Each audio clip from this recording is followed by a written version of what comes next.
নমস্কাৰ পুনৰ স্বাগতম জনাইছোঁ আছামিজ গ্লোবেল ইনফো নামৰ মোৰ ইউটিউব চেনেলটোলৈ। মই আজি লৈ আহিছোঁ আপোনালোকৰ মাজলৈ কেইটামান জানিব লগা সাধাৰণ জ্ঞানৰ প্ৰশ্ন আৰু তাৰ উত্তৰ। যদি এই তথ্যসমূহ সম্পূৰ্ণভাৱে জানিব বিচাৰে তেন্তে ভিডিঅ'টো স্কিপ নকৰাকৈ সম্পূৰ্ণকৈ চাব। তেন্তে পলম নকৰি ভিডিঅ'টো আৰম্ভ কৰোঁ।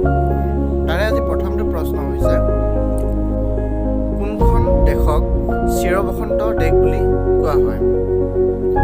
ছুইজাৰলেণ্ডক চিৰবসন্তৰ দেশ বুলি কোৱা হয়। কোনখন দেশক চিৰবসন্তৰ দেশ বুলি কোৱা হয়? ছুইজাৰলেণ্ড। ঠিক আছে।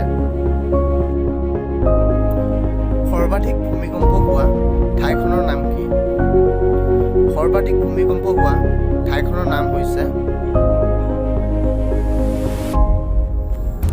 জাপান। ঠিক আছে, ইয়াৰ উত্তৰটো কি? জাপান। কোন চনৰ পৰা ভাৰতৰ ডাক টিকট প্ৰচলন কৰা হয়? 1954 চনৰ পৰা ভাৰতত ডাক টিকট প্ৰচলন কৰা হয়।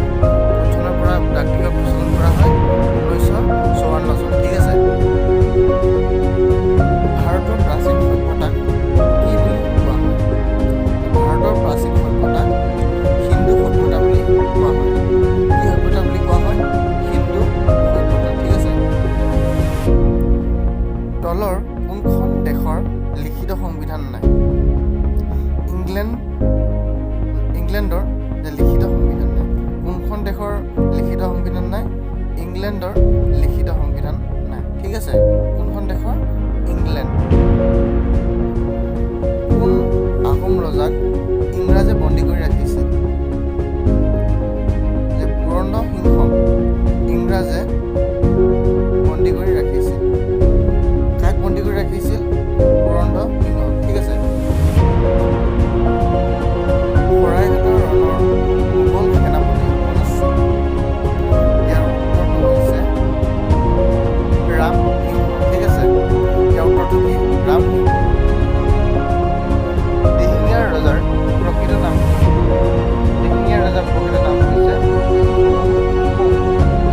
প্ৰকৃত নাম কি হয়? ঠিক আছে। অসমৰ প্ৰথম ছপাশালখনৰ নাম কি? ইয়াৰ উত্তৰটো হৈছে মিছন প্ৰেছ। ঠিক আছে। ইয়াৰ উত্তৰটো কি? Mission press. আৰু এই ছপাশালখন শিৱসাগৰত অৱস্থিত। ক'ত অৱস্থিত? শিৱসাগৰত। ঠিক আছে।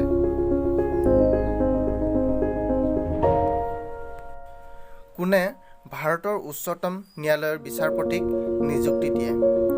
ইয়াৰ উত্তৰটো হৈছে ৰাষ্ট্ৰপতিয়ে। ৰাষ্ট্ৰপতিয়ে ভাৰতৰ উচ্চতম ন্যায়ালয়ৰ বিচাৰপতিক নিযুক্তি দিয়ে। ঠিক আছে। আজিৰ ভিডিঅ'টো ইমানে। ভিডিঅ'টো চাই কেনে পালে কমেণ্টত জনাব। যদি ভাল পায় লাইক কৰিব, যিমান পাৰে শ্বেয়াৰ কৰিব, আৰু এনেকুৱা ধৰণৰ ভিডিঅ'সমূহ যদি পোনপ্ৰথমে আপুনি চাব বিচাৰে তেন্তে ছাবস্ক্ৰাইব কৰি দিব আৰু ওচৰতে থকা বেল আইকনটো প্ৰেছ কৰি দিব। ধন্যবাদ।